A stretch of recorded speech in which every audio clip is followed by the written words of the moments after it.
আসসালামু আলাইকুম এভরিওয়ান। ছায়ার বিচারক গল্পের 10 নম্বর পাঠ। তো চলো বেশি কথা না কইয়া গল্প শুরু করা যাক। তানিয়া বলল, আমি তোমাকে রিমির ফোনে তার বিএফ এর সাথে দেখেছিলাম। তখন দেখে তোমার উপর ফিদা হয়ে গিয়েছি, কিন্তু তোমাকে কখনো সামনে দেখিনি আর লজ্জায় রিমিকে কিছু বলিনি। আর তুমি হয়তো ভুলে গিয়েছো, তুমি একদিন তোমার আব্বুর সাথে আমাদের বাসায় গিয়েছিলে। আমি বললাম আমি একটা কাজের জন্য বাইরে গিয়েছিলাম, তাই কলেজে ভর্তি হতে পারিনি। আর যেহেতু আব্বু আর তোমার আব্বু বন্ধু, সেহেতু আব্বুকে নিয়ে আমি তোমাদের বাসায় যাই। কিন্তু এইসব কেন বলছো? তানিয়া বলল, সেই দিন তোমার যাওয়ার পরে আমি খুশি হয়ে আব্বুকে জিজ্ঞেস করতে আব্বু বলে উঠল, আমার বন্ধু ও তার ছেলে। আর আমি ছিলাম আমার আব্বুর একমাত্র মেয়ে, আর আমি যা চাই সেটাই আব্বু এনে দেয়। আমি তোমাকে নিয়ে ভাবতে ভাবতে তোমাকে ভালোবেসে ফেলেছিলাম, তাই আব্বুকে তখন তোমার কথা বলে দিই। তখন আব্বু আমার কথা ভেবে তোমার আব্বুর সাথে কথা বলে। আমি সামনে ছিলাম, কিন্তু তোমার আব্বু বলে আগে বড় ছেলের বিয়ে দিবে তারপর। আমি বলে দিলাম, আঙ্কেল তাহলে আবিরকে কিছু জানানোর দরকার নেই। তারপর এরপরে তোমাকে কলেজে দেখে অনেক খুশি হয়েছিলাম, ভাবছিলাম তোমার সাথে বন্ধুত্ব করে আগলে রাখবো, কিন্তু মারপিট করাতে একটু রেগে গিয়ে তাই তোমাকে মারছিলাম। তারপর থেকে তুমি আমার পেছনে পড়ছিলে, তাই একটু পরীক্ষা করছিলাম তুমি আমাকে কতটা ভালোবাসো। এটার জন্য তোমাকে অপমান করছি, এটার জন্য সরি বাবু। আর সাথে তোমাকে অচেনা নাম্বার থেকে আমি কল দিতাম। আমি চেয়েছিলাম কাছ থেকে আগলে রাখতে আর দূর থেকেও। এটা বলে তানিয়া আমাকে জড়িয়ে ধরলো, আর আমি তানিয়াকে জড়িয়ে ধরে বললাম, বাবারে কি গভীর ভালোবাসা, এটা তো আমাকেও ফেল করাবে। আচ্ছা এটা না হয় মানলাম, কিন্তু বিয়েটা কিভাবে? তানিয়া বলল, তোমার ইগনোরের অভিনয় দেখে নিজের রাগ সামলাতে পারিনি, তাই আঙ্কেল ও আব্বুকে বলে তোমাকে একটু কষ্ট দিতে চেয়েছিলাম, সাথে মজাও নিতেছিলাম। বাট এমন একটা পরিস্থিতি হবে জানতাম না। আমি বললাম, আরে যেটা হওয়ার ছিল সেটা হয়েছে, আফসোস করে কি লাভ? আফসোস না করে তার জন্য দোয়া করা ভালো। আচ্ছা রেডি হয়ে আসো, আমি নিচে আসি। এটা বলে নিচে চলে গেলাম, আর ভাবতে লাগলাম শালার এত বড় একটা গেম আমার সাথে করলো, আর আমি হালা বুঝতেই পারিনি। এইদিকে নিচে আসতেই দেখি আম্মু টেবিলে খাবার সাজিয়ে বসে আছে। আমি বললাম, আম্মু কি হয়েছে? সবাই কোথায়? ভাবি আন্টিকে দেখছি না যে, তারা কি খাবার খাবে না? আম্মু বলল, তোর আন্টি ও তোর ভাবিকে অনেক বলেছি, কিন্তু কিছুই খাচ্ছে না, কাল থেকে তারা কিছু খায়নি। আমি বললাম, আচ্ছা তুমি বসো, আমি দেখে আসি। এটা বলে আমি ভাবির রুমের দিকে যেতে লাগলাম। এইদিকে আমি যে ফোন বিছানায় রেখে চলে এসেছি সেটা আমি ভুলে গিয়েছি, তাছাড়া আমার রুমে যে একা না সেটাও ভুলে গিয়েছি। এইদিকে তানিয়া রেডি হয়ে যেই না রুম থেকে বের হতে যাবে, তখন বিছানায় থাকা ফোনটা বেজে উঠলো। সে বিছানায় তাকিয়ে দেখে আমার ফোনটা বাজতেছে, তাই তানিয়া ফোনটা হাতে নিয়ে প্রথমে ভাবে যাই আমি ফোনটা আবিরকে দিয়ে আসি, আবার পরে ভাবে আমি তো তারই বউ। এটা বলে ফোনটা রিসিভ করে কানে নিয়ে হ্যালো বলতেই যাবে, তার আগেই উপাস থেকে বলে উঠলো, বস আপনার কথা মতো 2টার মেরে লাশ ফেলে দিয়ে আসছি, এখন শুধু আরেকটা বাকি, তাকে আপনার জন্য রেখে দিলাম। অনেক্স হচ্ছে সবচেয়ে বিশ্বস্ত বুকমেকার, পিএইচডি এবং সিরিয়া এই অ্যাপের অফিসিয়াল পার্টনার। এই অ্যাপে আপনি cricket, football, tennis live match দেখে এবং তাদের ভবিষ্যৎবাণী করে সহজেই অর্থ উপার্জন করতে পারবেন। সেই সাথে বিএমডাব্লিউ গাড়ি, আইফোন, ল্যাপটপ এবং আরো অনেক নগদ পুরস্কার জেতারও সুযোগ রয়েছে। এই অ্যাপটিতে আপনি ক্র্যাশ ক্রিস্টাল 21 ইত্যাদি গেম খেলে সহজেই আয় করতে পারবেন। আপনি বিকাশ, নগদ, রকেট, ব্যাংক, ক্রিপ্টো, পেপাল এবং অন্যান্য সহজ পদ্ধতির মাধ্যমে সহজেই আপনার জেতা টাকা তুলতে পারবেন। এখানে আপনি 24 ঘন্টা 7 দিন গ্রাহক সহায়তা পাবেন। তাই এখনই গুগলে অনেক সার্চ করে প্রথম ওয়েবসাইটে গিয়ে রেজিস্ট্রেশন করুন। আর হ্যাঁ, রেজিস্ট্রেশনের সময় আমার প্রোমো কোড VOTO7 ব্যবহার করে প্রথমবার ডিপোজিটে 20,000 টাকা পর্যন্ত পান। বাকিটা আপনি কি করবেন ভালো জানেন। এটা বলে ফোনটা কেটে গেল। আর এইদিকে কথাগুলো শুনে তানিয়ার মাথা ঘুরতে লাগলো। তানিয়া ধপাস করে নিচে পড়ে গেল, আর নিজেই বলতে লাগলো, আমি কি নিজের হাতে নিজের জীবনটা শেষ করে দিলাম? তাহলে কি আমি একজন খুনিকে বিয়ে করলাম? আমার বিশ্বাস হচ্ছে না। একটা মানুষ এত খারাপ হয়ে এত নর্মাল ভাবে থাকে কেমনে? দেখে বোঝা যায় না সে একটা খুনি। তাহলে কি আঙ্কেলের খুনের পিছনে আবিরের হাত আছে? আমার এখন নিজেকে শেষ করে দিতে ইচ্ছে করছে। ছি, আমার ভাবতে কেমন জানি করছে। আমি এমন একটা মানুষকে ভালোবেসেছি যে কিনা একটা খুনি, যে কিনা মানুষ খুন করতে 1 মিনিট ভাবে না। এটা বলে তানিয়া নিজের চোখের পানি মুছে নিচে চলে গেল। তানিয়া বলল, আম্মু আবির কোথায়? দেখছি না যে। আম্মু বলল, আবির তো বড় বউয়ের রুমে গিয়েছে, বৌমা খাবে না বলছে, তাই তাকে খাওয়ার জন্য রাজি করাতে গিয়েছে। এই কথা শুনে তানিয়া মনে মনে ভাবছে, শালা কত বড় অভিনয় করছে, তার অভিনয়ের জন্য তাকে নোবেল দেওয়া যাবে। নিজে সবকিছু করে আবার নিজে ভালো সাজতেছে, দাঁড়া আমি তোর ব্যবস্থা করছি। এইদিকে আমি ভাবির রুমে গিয়ে ভাবিকে বললাম, ভাবি চলো খাবার খাবে। ভাবি বলল, না আমি খাবো না, আমার ক্ষুধা নেই, তোমরা গিয়ে খেয়ে নাও। আমি বললাম, ভাবি তুমি যথেষ্ট বড় হয়েছো, একটু বোঝার চেষ্টা করো। তুমি যদি এমন করো তাহলে আন্টির কি হবে? একবার আন্টির দিকে তাকিয়ে দেখো তিনি কেমন করে ভেঙে গিয়েছে। ভাবি আমার কথা শুনে তার মায়ের দিকে তাকিয়ে দেখে আন্টি কেমন যেন চুপচাপ হয়ে গিয়েছে, মুখে কোনো কথা বলছে না। এটা দেখে ভাবি আমার দিকে করুণ দৃষ্টিতে তাকিয়ে আছে। আর আমি বললাম, দেখো ভাবি, পৃথিবীতে একবার যখন এসেছি আবার চলে যেতে হবে, কেউ বা আগে কেউ বা পরে, কিন্তু যেতে হবে এটা নিশ্চিত। আঙ্কেলের মৃত্যু অপ্রত্যাশিত হলেও এটা সত্যি, তিনি আর আমাদের মাঝে নেই। এখন ওনার জন্য কান্না করা স্বাভাবিক, তবে এইভাবে নিজের ক্ষতি করা নয়। আর ওনার জন্য এইভাবে কান্না করলে কোনো লাভ হবে না। ওনার জন্য কান্না করতে হবে জায়নামাজে বসে দুই হাত তুলে আল্লাহর কাছে ওনার মাগফিরাত কামনা করতে হবে। তাছাড়া এই কান্না, এই চোখের পানি, এই না খেয়ে থাকা কিছুই কাজে আসবে না। চলো ভাবি খেতে চলো, আর আন্টি আপনিও আসেন। এইদিকে তানিয়া অনেকক্ষণ হলো দরজার পাশে দাঁড়িয়ে আমাদের কথাগুলো শুনছে আর বলছে, বাহ বাহ, কত নিখুঁত অভিনয়, বোঝা যাচ্ছে না যে তুমি একটা অমানুষ। এইদিকে আমি পিছনে কারো উপস্থিতি বুঝতে পেরে পিছনে তাকিয়ে দেখি তানিয়া দাঁড়িয়ে আছে। তাই তানিয়াকে বললাম, তানিয়া ভাবিকে আর আন্টিকে নিয়ে আসো। এটা বলে আমি চলে আসলাম খাবার টেবিলে। আর একটু পরে দেখি তানিয়া ভাবি ও আন্টিকে নিয়ে আসতেছে। তারপর সবাই টেবিলে বসতেই আম্মু খাবার বেড়ে দিল, আর আমি খাবার খাচ্ছিলাম। একটু পরে সামনে তাকিয়ে দেখি ভাবি ও আন্টি খাবার খাচ্ছে, চোখ দিয়ে পানি ফেলতেছে, মনে হয় তাদের গলা দিয়ে খাবার নামছে না, তারা অনেক কষ্টে খাচ্ছে। তা দেখে আমি কিছু বললাম না। এইদিকে তানিয়ার দিকে চোখ পড়তেই দেখি তানিয়া খাবারগুলো নিয়ে হাত দিয়ে নাড়াচাড়া করছে, বাট খাবার খাচ্ছে না। এটা দেখে আমি তানিয়াকে বললাম, তানিয়া কি হলো, খাবার খাচ্ছ না যে? আমার কথা শুনে তানিয়া আমতামতা করে বলতে লাগলো, কই খাবার খাচ্ছি তো। এটা বলে খাবার মুখে দিতে লাগলো, আর মনে মনে বলতে লাগলো, তোরা না খাবার আমার গলা দিয়ে নামছে না, আমি কিভাবে খাবো, তোর খাবার আমার গলা দিয়ে নামছে না যে। এইদিকে আমি খাবার শেষ করে আম্মুকে বললাম, আম্মু আমি একটু বাইরে যাচ্ছি, আসতে দেরি হবে। এটা বলে বাসার বাইরে চলে আসলাম। বাসার বাইরে এসে পকেটে ফোন খুঁজতে লাগলাম, কিন্তু ফোন পেলাম না। তখনই মনে হলো ফোন তো সেই কখন বিছানায় রেখে চলে আসলাম।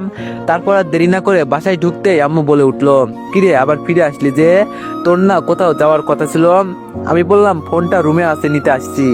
এটা বলে ফোন নেওয়ার জন্য রুমে চলে গেলাম। রুমে এসে ফোন খুঁজতে লাগলাম, কিন্তু ফোন পাচ্ছি না, ফোনটা আবার কোথায় গেল। এটা বলে আবারও ভালো করে খুঁজতে লাগলাম। তখনই আমার সামনে তানিয়া ফোন নিয়ে হাজির হয়ে বলল, এই যে আপনার অতি মূল্যবান ফোন। আমি তাড়াতাড়ি ফোনটা নিয়ে তানিয়াকে ধন্যবাদ দিয়ে যেই না রুম থেকে বের হতে যাব, তখনই তানিয়া বলে উঠল, তা খুনটা করে কোথায় ফেলে দিয়ে আসবেন? তানিয়ার হঠাৎ এমন কথা শুনে আমি থমকে দাঁড়িয়ে তানিয়ার দিকে তাকিয়ে বললাম, মানে? তানিয়া বলল, মানেটা খুব সোজা, দুইজনকে আপনার চেলা মেরে ফেলেছে, আর আপনি আরেকজনকে মারতে যাচ্ছেন, তা কোথায় রেখে আসবেন শুনি? তানিয়ার এমন কথা শুনে আমার একটু চিন্তা হতে লাগলো, তানিয়া কি আমার সাথে ফাজলামো করছে, নাকি সে কিছুটা জেনে গিয়েছে? তা না হলে এটা কেমনে জানলো? তানিয়া বলল, কি হলো, কি ভাবছেন, ধরা পড়ে গিয়েছেন, তাই এখন আমাকে মেরে ফেলবেন তাই তো? আমি এই কথা শুনে তানিয়ার কাছে গিয়ে তানিয়ার গালে হাত দেওয়ার সময় বলতে লাগলাম, তানিয়া তুমি ওইসব কি বলছো আবল তাবল, আমি কেন তোমাকে মারবো, আর খুন বা করলাম কখন? তানিয়া আমার হাত এক ঝাটকায় ছড়িয়ে দিয়ে বলতে লাগলো, তোর মতো খুনি আমাকে ধরবি না, আমার লজ্জা করছে যে আমি একজন খুনির বউ, আর অভিনয়টা খুব ভালো করতে পারিস, কখনো ভাবতে পারিনি তুই এত বড় খারাপ একটা মানুষ। আমি বললাম, তানিয়া এইবার কিন্তু বেশি করে ফেলছো, ফাজলামোর একটা লিমিট আছে। তানিয়া বলল, কিসের ফাজলামো, আমি যা বলছি সত্যি, এখন আর লুকিয়ে কোনো লাভ নেই, আমি সব জানি তুই একটা খুনি। আমি বুঝতে পারছি আঙ্কেল তোর খারাপ কাজগুলো জানতে পেরে গিয়েছে, তাই তুই আঙ্কেলকে মেরে ফেলেছিস, তুই একটা খুনি। এখন আমি বুঝতে পারছি কেউ মনে হয় কল করেছে, আর তানিয়া সব না হলে কিছুটা জানতে পেরে গিয়েছে, এটার জন্য এমন করছে। আমি বললাম, দেখো তানিয়া, তুমি যেমনটা ভাবতেছো তেমনটা না, আমি আঙ্কেলকে মারিনি, আর আমি খুনিও না।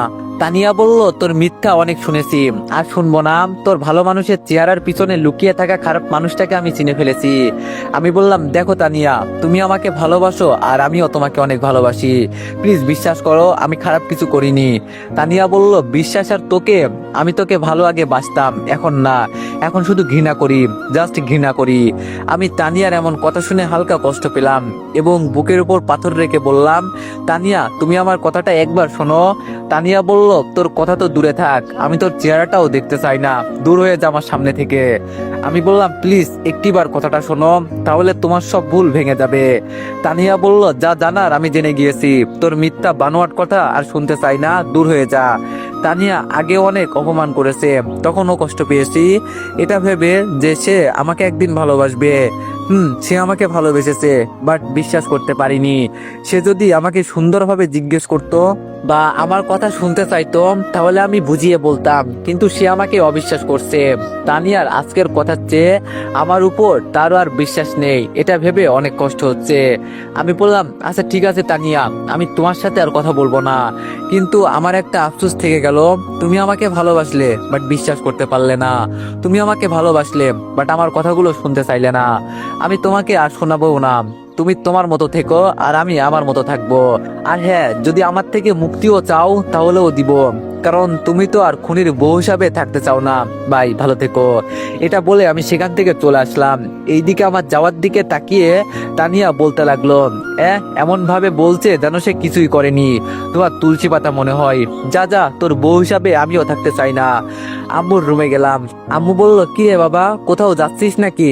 আমি বললাম, আম্মু আমার যেতে হবে, বাসার সবার খেয়াল রাখবা, আর হ্যাঁ আব্বুকে বলে দিবা যেন বাসার বাইরে প্রয়োজন ছাড়া বের না হয়, আর ভাইয়াকেও। আম্মু আমার এমন কথা শুনে আমাকে জড়িয়ে ধরে কান্না করে বলতে লাগলো, সাবধানে থাকিস বাবা, তোর কিছু হয়ে গেলে আমি বাঁচবো কিভাবে? আমি বললাম, আম্মু তুমি চিন্তা করিও না, আমার কিছু হবে না, আল্লাহ হাফেজ, আম্মু ভালো থেকো। আম্মু বলল, কখন আসবি বাবা? আমি বললাম, ঠিক নেই, হয়তো আজকে রাতে, আবার কালও হতে পারে, আবার মাসও হতে পারে। এটা বলে আম্মুর পাশ হয়ে সালাম করে বের হয়ে গেলাম বাসা থেকে। নিজের সিনিয়রের কথা অমান্য করে থাকতে চেয়েছিলাম তোমাদের পাশে, কিন্তু থাকতে পারলাম না ভালোবাসার মানুষের জন্য। কি এক অদ্ভুত ভালোবাসা। আজ জানলাম সে আমাকে অনেক ভালোবাসে, অনেক আগে থেকে ভালোবাসে, আবার আজকেই জানলাম সে আমাকে সবার থেকে বেশি ঘৃণা করে। এটাই ভালোবাসা, তাই না? সেকেন্ডে ভালোবাসা, আবার সেকেন্ডে ঘৃণা। কি এক অদ্ভুত ভালোবাসা। সে আমাকে আর দেখতে চায় না, সে আমার ভালোবাসা চায় না, দেখা লাগবে না, ভালোবাসাও লাগবে না, বিশ্বাসও করা লাগবে না, তোমার যা চাই তাই করিও। চলে যাচ্ছি, হয়তো আসতেও পারি, আবার নাও আসতে পারি, কারণ কার মরণ কোথায় কে জানে। তবে আল্লাহর কাছে দোয়া করে গেলাম, আর আসলে তুমি মুক্তি পাবে, আর না আসলেও আরো ভালো, কারণ ভালোবাসতে গেলে শুধু মন আর আবেগ লাগে না, সাথে বিশ্বাসও লাগে। তাছাড়া একজন খুনিকে আবার কে ভালোবাসবে? এই কথা মনে মনে ভেবে চোখের পানি মুছতে আমার সামনে একটা গাড়ি আসতেই আমি সেটাতে উঠে গেলাম। এইদিকে নতুন ভারপ্রাপ্ত পুলিশ কমিশনারের কেবিনের সামনে দাঁড়িয়ে আছে রফিক। রফিক বলল, স্যার আসতে পারি? আরে রফিক, যে আসো। তারপর রফিক স্যারের কেবিনে ঢুকতেই স্যার বলল, আসলে কি বলে যে সান্ত্বনা দিব বুঝতে পারছি না। আচ্ছা রফিক, তোমার শ্বশুরকে কারা বা কে মারতে পারে, কারোর উপর সন্দেহ আছে? রফিক বলল, স্যার এটা একটা প্ল্যান মার্ডার, যাই হোক সেটার কথা বলতে আসিনি।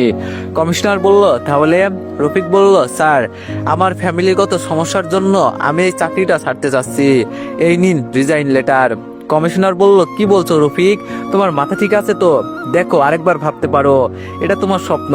রফিক বলল, স্যার আমার পরিবারের চেয়ে আমার স্বপ্ন বড় না, আর আমি চাই না আমার চাকরির জন্য আমার পরিবারের কাউকে হারাই। কমিশনার বলল, তারপরও একটু দেখো।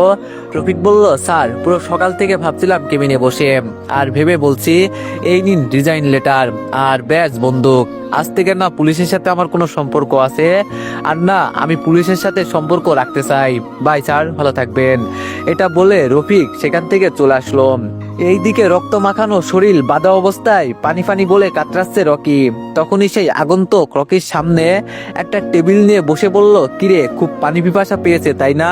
কারো গলার শব্দ শুনে আস্তে আস্তে চোখ খুলে সেই কালকের মাস্ক পরা লোকটাকে দেখতে পেল রকি। রকি বলল, তুই কে আর কি চাস আমার কাছে? তোর সাথে আমার শত্রুতা কিসের? আগন্তুক বলল, আরে কুল বেবি কুল, আমি অনেক কিছু চাই যেটা তোমার মাধ্যমে আমি জানতে পারি আবার হাসিল করতে পারি। আগন্তুক বলল, তুমি হচ্ছে আমার এখন সোনার ডিম পাড়া হাঁস। রকি বলল, মানে? আগন্তুক বলল, মানেটা খুব সোজা। এখন বলো টাইগারের সামনে প্ল্যান কি? রকি বলল, দেখ আমি টাইগারের জন্য কাজ করি, তার প্ল্যান টিলান আমি জানি না। আগন্তুক বলল, সেটা তো আমিও জানি, তবে একটু বাজিয়ে দেখলাম। জিসান, মালটারে নিয়ে আয়। আগন্তুকের কথা শুনে জিসান একটা ছেলেকে মুখে কালো মুখোশ দিয়ে ঢেকে রকির পাশে বসিয়ে বাঁধলো। রকি বলল, কে? আগন্তুক বলল, দেখবি? ওই জিসান, দেখা। এটা বলে জিসান কালো কাপড়টা সরাতেই দুইজনের দিকে চোখ বড় বড় করে তাকিয়ে বলল। রকি বলল, রিফাত তুই? আরে ছোট স্যার, আপনি? রকি বলল, তুই এই শালাদের জালে ধরা পড়লি কি করে? তুই তো আমার ভাইয়ের বডিগার্ড। রিফাত বলল, আপনার খোঁজার জন্য বের হয়েছিলাম, এরা আমার লোকদের মেরে আমাকে নিয়ে আসে। তখনই রাগী চোখে রকি আগন্তুকের দিকে তাকিয়ে বলে, কুত্তার বাচ্চা, তুই আমার ভাইকে কি করছিস বল? আগন্তুক বলল, এত রাগিস না, তা না হলে শরীর খারাপ হবে। তোর ভাইয়ের কিছু হয়নি, আর মনে হয় হবেও না। রিফাত বলল, তোদের একটাকেও ছাড়বে না টাইগার। আগন্তুক বলল, তোদের বিড়াল নামক টাইগারকে নিয়ে চাপা মারতে লজ্জা করে না? যে কিনা ভয়ে দেশে থাকে না, সে কি আবার বাল ছিড়বে? হ্যাঁ। রিফাত বলল, তোকে কে বলেছে সে দেশে থাকে না? সে দেশেই থাকে এবং সাধারণ মানুষের ভিড়ে থাকে। আগন্তুক বলল, তার মানে তুই দেখছিস? রিফাত বলল, না দেখিনি, তবে এটা জানি সে একটা ছদ্মবেশী মাফিয়া। আগন্তুক বলল, জিসান, এদের আদর কর ভালো করে, আমি আসতেছি। এটা বলে আগন্তুক চলে গেল। খাবার টেবিলে সবাই বসে দুপুরের খাবার খাচ্ছে। এমন সময় ভাইয়া বলে উঠল, আম্মু, আবির কোথায়? তাকে দেখছি না যে। আব্বু বলল, তানিয়া মা, যাও আবিরকে ডেকে আনো। তানিয়া এই কথা শুনে কিছু বলতে যাবে, তার আগেই আম্মু বলে উঠল, আবির তো বাসায় নেই। আব্বু বলল, কেন, কোথায়? এই অবেলায় কোথায় গিয়েছে? আম্মু বলল, কাজে গিয়েছে, তার নাকি জরুরি একটা কাজ পড়েছে, তাই চলে গিয়েছে। এই কথা শুনে তানিয়া মনে মনে বলতে লাগলো, এক কাজ? কি কাজ সেটা আমার ভালো করেই জানা আছে, দেখো কোথায় গিয়ে কার মার বুক খালি করছে। আব্বু বলল, তা আসবে কখন? আম্মু বলল, জানি না, সে বলেছে ঠিক নেই, আর আমাদের সবাইকে সাবধানে থাকতে বলেছে। ভাইয়া বলল, কখন আসবে ঠিক নেই মানে কি আম্মু? দেশের পরিস্থিতি ভালো না, আর তাকে তুমি বাইরে যেতে দিলে কেন? আম্মু বলল, তার কাজ আছে তাই। ভাইয়া বলল, কি এমন কাজ যে সে বাসা থেকে বের হয়ে গেল আর আসার কোনো ঠিক নেই বলছো? তাছাড়া আবির তো বেকার, সে কি কাজে গিয়েছে? আম্মু বলল, আমি এত কিছু বলতে পারবো না, শুধু এতটুকু জেনে রাখ, আবির একটা ভালো কাজে গিয়েছে। ভাইয়া বলল, আম্মু তুমি জানো আবির গিয়েছে কোথায় আর বলছো না কেন? তখনই তানিয়া বলে উঠল, আম্মু কি আর বলবে, আম্মু তো জানে না তার ছেলে কি কাজ করে আর না করে। আম্মু হয়তো লজ্জায় বলছে না যে তার বড় ছেলে একজন পুলিশ আর ছোট ভাই একজন অপরাধী। সবাই এই কথা শুনে তানিয়ার দিকে তাকিয়ে আছে অবাক হয়ে, আর আম্মু রাগী দৃষ্টিতে তানিয়ার দিকে তাকিয়ে বলল, বৌমা তুমি আমার ছেলের বউ, তাই বলে তুমি যা তা বলতে পারবা না। তানিয়া বলল, না আম্মু, আমি ভুল কিছু বলিনি, যা বলছি একদম সত্যি। ভাইয়া বলল, তানিয়া তোমার মাথা ঠিক আছে? তুমি না জেনে শুনে আমার ভাইয়ার নামে এইসব কি বলছো? তাছাড়া সে কি এমন কাজ করেছে যে সে অপরাধী? তানিয়া বলল, জানি আপনাদের বিশ্বাস হবে না, আর হবে কেমনে? সে তো আপনাদের সামনে ভালো মানুষ হয়ে থাকতো, কিন্তু তার ভিতরটা যে একটা পশুর মতো কে জানতো? ভাইয়া আপনি বলছেন না আপনার ভাইয়ার কি দোষ?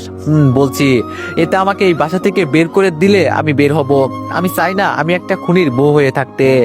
এই কথা শুনে ভাইয়া রেগে বলল, তানিয়া মুখ সামলে কথা বলো, এইভাবে আমার ভাইকে অপবাদ দিবে না। তানিয়ার কথা শুনে ভাইয়া যতটা রিয়াক্ট করছে তার থেকে নর্মাল রয়েছে আব্বু আম্মু, তাদের যেন কিছুই অস্বাভাবিক লাগছে না। তানিয়া বলল, ভাইয়া আপনার খারাপ লাগতে পারে, তাই তো আগে বললাম আবিরের কথা বিশ্বাস হবে না। তখন আম্মু বলে উঠলো, তা বৌমা তুমি সব বুঝে শুনে বলছো তো? তানিয়া বলল, আম্মু আমি সব বুঝে শুনেই বলছি, আমি নিজের কানে শুনেছি। আব্বু বলল, কি শুনেছো? তানিয়া বলল, আবির যখন রুমে তার ফোন রেখে যায় তখন আমি রেডি হয়ে নিচে আসবো, তারপর সব বলে দিল। জানি ভাইয়া এখনো বিশ্বাস হবে না, তবে বিশ্বাস করো আমি একটা কথাও বানিয়ে বলিনি, আর আবির মনে হয় ওখানে গিয়েছে। তানিয়ার মুখে এমন কথা শুনে ভাইয়া যেন বিশ্বাস হচ্ছে না যে তার ছোট ভাই এমন কাজ করতে পারে। আম্মু বলল, তার রফিক বাবা তোর কি মনে হয় আবির এমন কাজ করবে? আম্মু স্বাভাবিকভাবে কথাটা বলল। ভাইয়া বলল, আম্মু তুমি এমন কথা বলছো, তাও কালকে আসা মেয়ের কথা ধরে, আমার পুরো বিশ্বাস আবির এমন কিছু করতে পারে না। আব্বু বলল, কিন্তু আমরা জানি আবির এমনটা করেছে। আব্বুর এমন কথা শুনে ভাইয়া ভাবি আন্টি সবাই তো অবাক, একটা বাইরের মেয়ের কথা ধরে নিজের ছেলেকে এমনটা ভাবছে। ভাইয়া বলল, আব্বু তুমি এমনটা ভাবছো? আব্বু বলল, ভাবছি, কারণ আমার ছেলে কেমন তা তোর থেকে আমি ভালো করে জানি। তখন আম্মু তানিয়ার উদ্দেশ্য করে বলতে লাগলো, তা তানিয়া মা, যা বলবা বুঝে শুনে চিন্তা করে বলবা, তোমার একটা কথাতে তোমার পুরো ভবিষ্যতে জড়িয়ে আছে। তানিয়া বলল, কি কথা আমি বলবো? আম্মু বলল, আমি জানি তুমি যতটুকু জানো তা সত্যি, কিন্তু তুমি পুরোটা জানো না। এখন বলো, পুরো কথা কি তুমি আবিরের থেকে জানতে চেয়েছো? তানিয়া বলল, না আম্মু, কিচ্ছু জানতে চাইনি, কিন্তু সে কিছু একটা বলতে চেয়েছিল, বাট আমি শুনতে চাইনি। উল্টো আমি ওকে তার মুখও আমাকে দেখাতে মানা করছি, আরো অনেক অপমান করেছি। আম্মু বলল, তানিয়া, এটা ভালো করনি তুমি। আবিরকে ভালোবাসতে, তাই তার পুরো কথা শোনা উচিত ছিল। যাই হোক, এখন মূল কথায় আসি। তুমি কি আমার ছেলের সাথে সারা জীবন থাকতে চাও, নাকি তার থেকে মুক্তি, কোনটা? এই কথা শুনে তানিয়া চুপ করে রইল কিছুক্ষণ, তারপর বলে উঠলো, আম্মু, আমি আবিরকে নিজের চাইতেও বেশি ভালোবাসি। হয়তো সে খারাপ, তবে সে আমার স্বামী। আমি নিজের সর্বস্ব দিয়ে তাকে ভালো করার চেষ্টা করব। আর যদি না হয় তাহলে তখন দেখা যাবে, কিন্তু এত সহজে আমি তার পিছু ছাড়ছি না। তানিয়ার এমন কথা শুনে বাকিরা অবাক দৃষ্টিতে তাকিয়ে থাকলো তানিয়ার দিকে। তারা হয়তো ভাবতেছে, এটা কেমন মেয়ে, স্বামী খারাপ এটা জানার পরও তার সাথে নাকি সংসার করবে। কিন্তু আম্মু তানিয়ার দিকে তাকিয়ে একটা মুচকে হাসি দিল, তারপর বলল, তোমার মতো একজন বৌমা পেয়ে আমরা অনেক ভাগ্যবান বটে, কিন্তু আমার ছেলে ডাবল ভাগ্যবান। এখন তোমাকে একটা কথা বলি, আমার ছেলে খুন করাই, কিন্তু খুনি না। আর তানিয়া, তুমি আবিরের কাছ থেকে কিছু না শুনে তাকে অপমান করেছো, এটার জন্য পস্তাতে হবে। ভাইয়া বলল, আম্মু, তোমার কথা আমরা কিছুই বুঝতে পারছি না। তানিয়া বলল, আম্মু, আমিও কিছু বুঝতেছি না। একবার বলছেন আবির খারাপ, আবার বলছেন খুনি নয়, একটু সরাসরি বলেন। তখন আব্বু বলে উঠলো, আমি সব বুঝিয়ে বলছি। আবির সাধারণ ছেলে নয়, আবির হলো আর্মির সিক্রেট কমান্ডার, বর্তমান সিনিয়র ক্যাপ্টেন আবির রহমান। আব্বুর মুখে এমন কথা শুনে ভাইয়া ভাবি তানিয়ার চোখ কপালে। ভাইয়া বলল, আব্বু, তুমি এইসব কি বলছো? তোমার মাথা ঠিক আছে? আমাদের বোকা ভাবছো? সে এত বড় অফিসার হয়ে আমাদের সাথে থাকতো? আব্বু বলল, তার কাজ ছিল সিক্রেট, এবং তার কাজ হলো ঝুঁকিপূর্ণ মিশন। আব্বু, এটা না হয় বুঝতে পারছি, কিন্তু সে ট্রেনিং, চাকরি, ইন্টারভিউ সব কখন দিল? আব্বু বলল, কেন, সে যে মাঝে মধ্যে একা একা ঘুরতে যাওয়ার নাম করে এইসব করতো। তাছাড়া তোর নানার বাড়িতে বেড়াতে যাবে বলে 6 মাস ট্রেনিং করেছিল। এইসব তোদের কাউকে বলতে মানা করেছে, এবং তাকে সেনাপ্রধান ছাড়া তেমন কেউই এখনো চিনে না। আর সে 3টা ছেলেকে মারছে, হয়তো তারা অপরাধ করছে। এইদিকে তানিয়া এমন কথা শুনে অবাক, সাথে চোখে পানি চলে এসেছে। সে এখন ভাবছে, কি করছে এটা? সবকিছু না জেনে আমি আমার স্বামীকে এত বড় অপমান করছিলাম। এইদিকে ভাইয়া বলল, আমার ছোট ভাই এত বড় চাকরি করে, অথচ আমি জানি না। আজ বাড়িতে আসুক, দেখাবো মজা। আম্মু বলল, মনে হয় না আরেক সপ্তাহ আসবে, কারণ তোর ভাই একটা মিশনে গিয়েছে, হয়তো আর নাও আসতে পারে। এটা বলে আম্মুর চোখ দিয়ে পানি বের হয়ে গেল। আর এইদিকে তানিয়া এই কথা শুনে এক দৌড়ে রুমে গিয়ে দরজা বন্ধ করে কান্না করতে লাগলো, আর আফসোস করতে লাগলো, এটা আমি কি করলাম? না জেনে এত বড় অপবাদ। আবির কি আমাকে ক্ষমা করবে? না, সে আমাকে ক্ষমা করবে না। না করলেও আমি তাকে মানিয়ে নিব। এইদিকে নিজাম চৌধুরী বলল, শালা রিফাতের বাচ্চা রিফাত, দুধকলা দিয়ে কালসাপ পুষেছিলাম এতদিন, সামান্য একটা কাজ দিলাম, ওইটা না করে এখন ফোনই ধরছে না। এইসব ডাইনিং রুমে বসে বসে ভাবতেছে। এমন সময় বাড়ির দারোয়ান দৌড়ে এসে হাঁপাতে লাগলো। নিজাম চৌধুরী বলল, কিরে, এমন কুকুরের মতো হাঁপাচ্ছিস কেন? যা বলার তাড়াতাড়ি বলে যা। দারোয়ান বলল, স্যার, আমগো গেটের সামনে একটা বড় ট্রাকে করে কারা যেন আমগো লোকদের মেরে ফালাইয়া চলে গেছে। দারোয়ানের কথা শুনে নিজাম চৌধুরী আশ্চর্য হয়ে বলল, কি আবল তাবল বলছিস? দারোয়ান বলল, স্যার, আমি ঠিকই বলছি, বিশ্বাস না হইলে আপনি গিয়া দেখেন। তো এভরিওয়ান, সবাই নেক্সট পার্টের জন্য একটু বেশি বেশি লাইক আর কমেন্ট করে দিও। ধন্যবাদ।